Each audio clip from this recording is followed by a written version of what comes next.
Hello guys, मेरे channel में आप सभी का स्वागत है। आज मैंने बिहार का प्रसिद्ध पर्व हरितालिका तीज व्रत किया है और मैं पूजा करने जा रही हूँ। और मैंने कहा चलो ये पूजा पाठ का एक छोटा सा वीडियो बना लेते हैं। यहाँ मैंने शिव जी, पार्वती माँ और गणेश जी सबकी फोटो ली है। और यहाँ पे मैंने कल स्थापन किया है, आम का पल्लो लिया है, केला लिया है, फल फ्रूट्स लिए, जो बनाया है मैंने वो भी लिया है। हम लोगों के साइड गुजिया बनती है, खजूर बनता है, ये सब बनता है। जो जो हम बना सकते हैं वो सब कुछ हम लोग बनाते हैं। उसके बाद यहाँ भांग धतूर है, फल फ्रूट्स है, दिया, फूल है। इन सभी चीज़ों की मैंने तैयारी कर ली है और मैं पूजा करने जा रही हूँ। यहाँ मैंने पूजा की सारी तैयारियां कर ली है। यहाँ धूप जला दिया है, यहाँ सब कुछ कर लिया है और पूजा मैं करने जा रही हूँ। लोटे में जल भी डाल दिया है।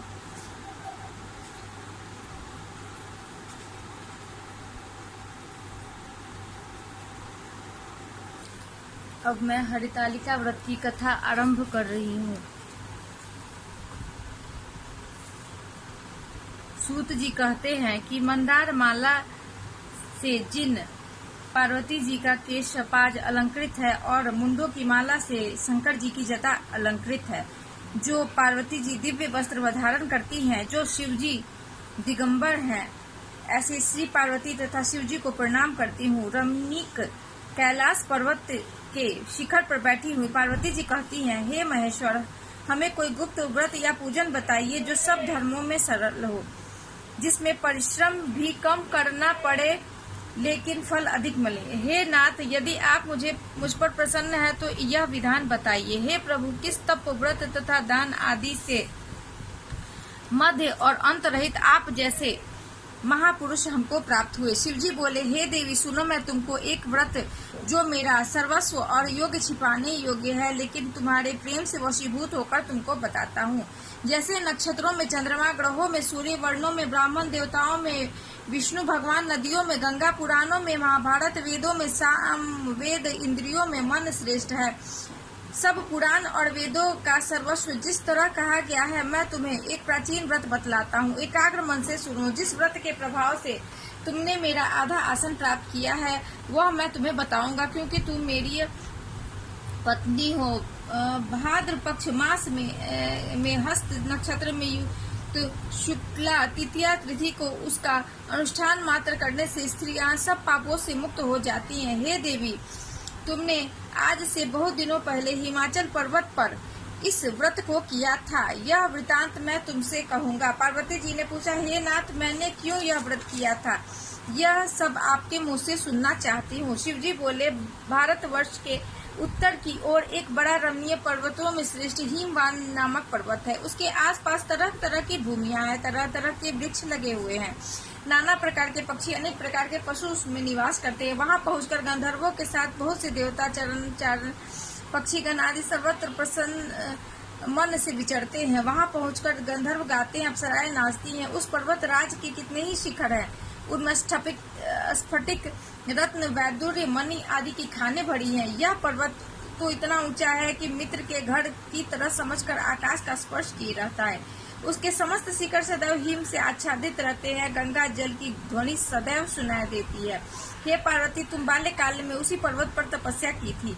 12 वर्ष तक तुम उल्टी टंकल केवल धुआं पीकर रही। 64 वर्ष तक सूखे पत्ते खाके रही।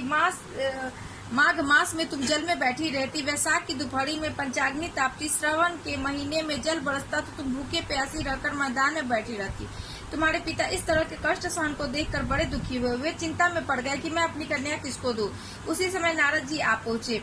नारद जी उस समय तुम्हें देखने गए थे। नारद जी को देखकर गिरी आदि पाद आसन आदि देखकर उनकी पूजा की और कहा, हे स्वामी, आप किस लिए आए हैं? मेरे अहोभाग्य है, आपका आगमन मेरे लिए अच्छा है। नारद जी ने कहा, हे पर्वतराज सुनो, मैं विष्णु भगवान का भेजा हुआ आपके पास आया हूँ। आपको चाहिए कि ये कन्या रत्न किसी योग्य वर को दे। साक्षात विष्णु के समान योग्य वर ब्रह्मा, इंद्र और शिव इसमें से कोई नहीं है। इसलिए मैं यही कहूँगा कि आप अपनी कन्या भगवान विष्णु को ही देवे। हिमवान ने कहा, भगवान विष्णु स्वयं मेरी कन्या ले रहे हैं। आप यह संदेश लेकर आए हैं तो मैं उन्हें ही अपनी कन्या दूंगा। हिमवान की यह सभी बात सुनकर मुनिराज नारद आकाश में विलीन हो गए। वे पीताम्बर शंख चक्र गदा धारी विष्णु भगवान के पास पहुंचे। वहां हाथ जोड़कर नारद जी ने विष्णु भगवान से कहा, हे देव सुनिए, मैंने आपका विवाह पक्का कर दिया। इधर हिमवान ने पार्वती जी के पास आके कहा, हे पुत्री, मैंने तुम्हें विष्णु भगवान को दे डाला। तब पिता की बात सुनकर तुम बिना उत्तर दिए ही अपनी सखी के साथ घर चली गई।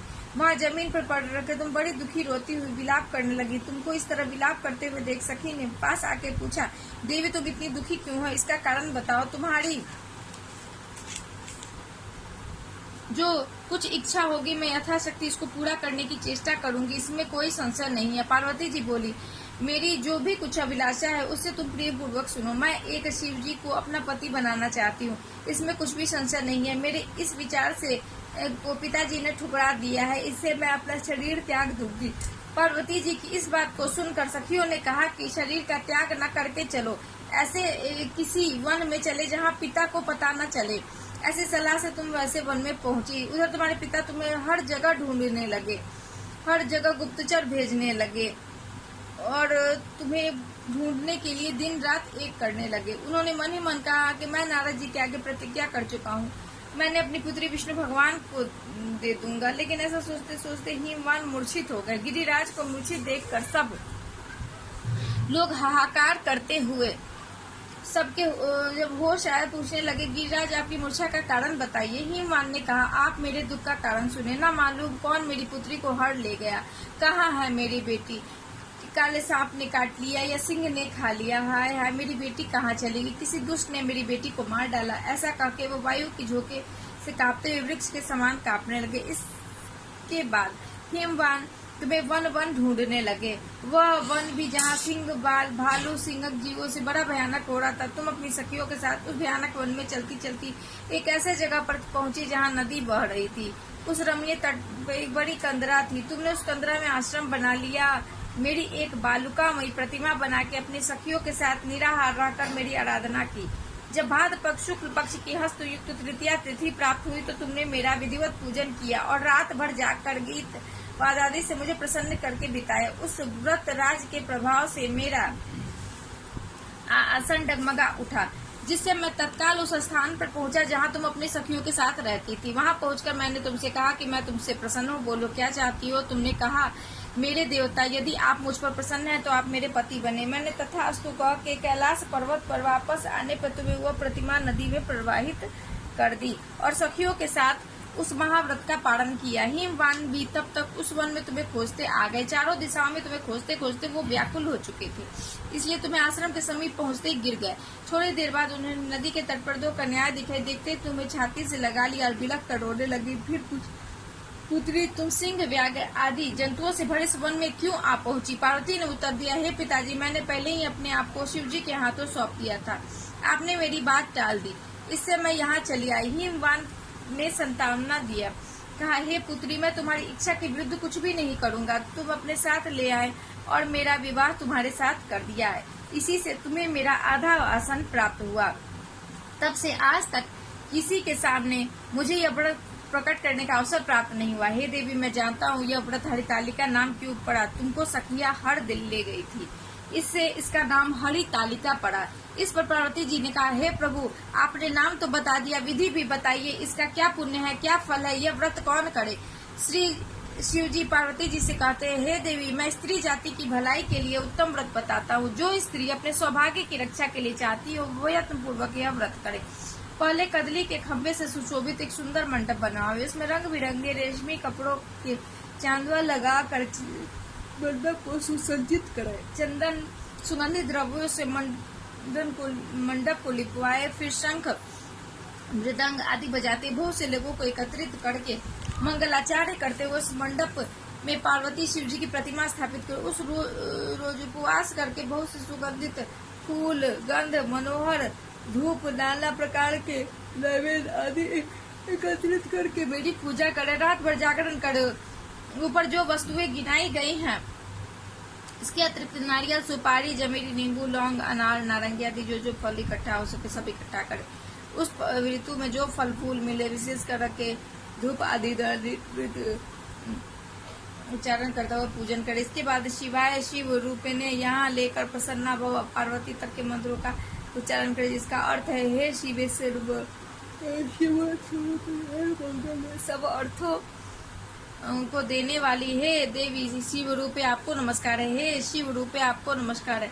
हे देवी आपको सदा के लिए नमस्कार है। हे ब्रह्म स्वरूपिणी आपको नमस्कार है। जगदात्री आपको नमस्कार है। सिंह वाहिनी संसार के भय से मुक्त कर मुझे दीन की रक्षा करे। इस कामना की पूर्ति के लिए मैं आपकी पूजा करती हूँ। हे पार्वती मुझे राज्य सौभाग्य दे, मुझे प्रसन्न हो। इन मंत्रों से पार्वती शिव जी की पूजा करे। तदनंतर विधि पूर्वक कथा सुने, ब्राह्मणों को वस्त्र गौ सुवर्ण आदि देवे। इस तरह का चित्र होकर स्त्री पुरुष दोनों एक साथ पूजन करे। फिर वस्त्र आदि जो संकल्प कर सके करे। हे देवी जो स्त्री इस प्रकार पूजन करती है वह सब पापों से छूट जाती है, उसे 7 जन्म तक सुख सौभाग्य की प्राप्ति होती है। जो स्त्री तृतीया व्रत न करके अन्न भक्षण करती है खाती है, वो 7 जन्म तक बांध्या रहती है, उसको बार बार विधवा होना पड़ता है। वो सदा दरिद्री पुत्र शोक से व्याकुल स्वभाव की लड़ाकी सदा दुख भोगने वाली और उपवास न करने वाली स्त्री अंत में घोर नरक में जाती है। तीज को अन्न खाने से, सुकड़ी फल खाने से, बंदरिया पानी पीने से, जो दूध पीने से, सांपनी मांसाहार करने से, बांगे दही खाने से, बिल्ली मिठाई खाने से, चींटी सब खाने से मक्खी होती है। उस रोज सोने से अजगरी, पति को धोखा देने से मुर्गी बनती है। इसलिए जो स्त्रियां व्रत अवश्य करे। दूसरे दिन सुवर्ण चांदी तांबा बांस आदि के पात्र में अन्न भरकर ब्राह्मणों को दान दे पारण करे। जो स्त्रियां इस प्रकार व्रत करती हैं वह मेरे समान पति पाती है। जब मरने लगती हैं तब वह तुम्हारे समान उनका रूप हो जाता है। वह सब प्रकार के सांसारिक भोग और समाज युक्त मिलती है। इस हरतालिका की व्रत कथा मात्र सुन लेने से प्राणी को 1000 अश्वमेघ और सैकड़ों वाजपेयी यज्ञ का फल मिलता है। देवी मैं यह व्रत में उत्तम व्रत बतलाया जिसके करने से प्राणी सब पापों से छूट जाता है, उसमें कुछ भी संशय नहीं है। जय शिव शंभू जय भोलेनाथ। हाँ तो गाइज इस तरह कथा पूर्ण करके आरती करके मेरी पूजा तो पूरी हो गई, लेकिन मेरा व्रत कल खुलेगा। ये व्रत पूरी तरह से निर्जला होता है, इस पे पानी तक नहीं पिया जाता है और पति की लंबी उम्र के लिए कामना की जाती है और काफ़ी कठिन व्रत होता है। और मेरा ये वीडियो पसंद आए तो अधिक से अधिक लाइक करें, सब्सक्राइब करें, बेल आइकन को प्रेस करें अगले नोटिफिकेशन के लिए। इसी तरह मैं हर तरह के वीडियो आपके लिए लाती रहूँगी। मेरा ब्लॉगिंग का चैनल है, पूजा पाठ से रिलेटेड, खाने से रिलेटेड, पार्लर से रिलेटेड हर तरह के वीडियो मैं आपके लिए लाऊंगी, ये मेरा वादा है। और थैंक यू आप सभी का सपोर्ट करने के लिए, मेरे चैनल को आगे बढ़ाने के लिए। इसी तरह सपोर्ट करते रहे।